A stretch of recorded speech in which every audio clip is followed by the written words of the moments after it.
Профессиональный праздник отмечают хранители и создатели культуры, сотрудники музеев и библиотек, деятели театров и концертных организаций, специалисты домов культуры и коллективы художественной самодеятельности. В Политехническом колледже Назрани в этот день решили провести творческую встречу. Организаторы пригласили деятеля искусств, художественного руководителя Республиканского дома народного творчества Асю Абдурзакову. Женщина поделилась своей историей и рассказала студентам, с чего начался ее путь в мир культуры. В 1979 году мы с сестрой решили перейти в государственный ансамбль танца «Война». Танец, он всегда носит этическое, эстетическое начало. Именно в танце человек раскрывает не только душу и понимание своего мира, это душа народа.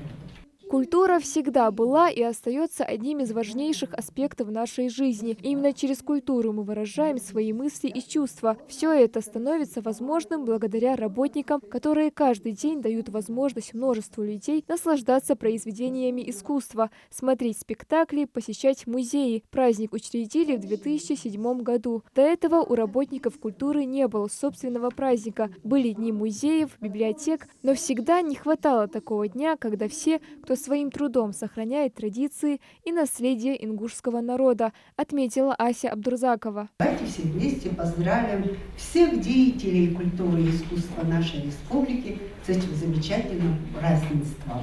В Политехническом колледже сегодня сразу два повода для торжественного мероприятия. В зале присутствуют также участники всероссийского марафона «Просто действуй», который направлен на повышение престижа труда и среднего профессионального образования. По итогам первых 2 дней работы 2 команд из колледжа «Импровизаторы» вошла в топ-50. Участники рассказали присутствующим, в чем заключается их миссия. Благотворительность – это еще один важный аспект нашей темы сегодня. Помогая нуждающимся людям, мы делаем мир чуточку добрее, светлее и дружественнее. Онлайн-марафон «Просто действуй» организован движением первых совместно с Российским обществом знания, Содружеством колледжей и при поддержке Министерства просвещения России. Из Политехнического колледжа задействовано 12 студентов, которые на протяжении 2 недель слушают лекции и выполняют задания от спикеров. Для них это не просто соревнование, а повод для развития лучших качеств. Мы составляли много планов и много проектов, которые могут помочь нашему обществу. Например,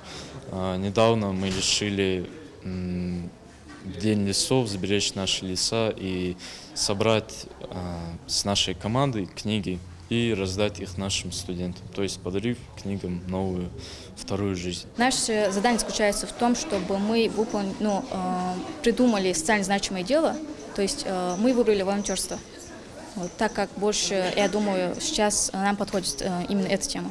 После мероприятия присутствующие не только получили много новой информации, но и мотивацию для улучшения мира вокруг. Нам нужно педагогам больше вовлекать в различные форумы, проекты нашу молодежь, наших студентов, чтобы их умы были заняты именно созиданием.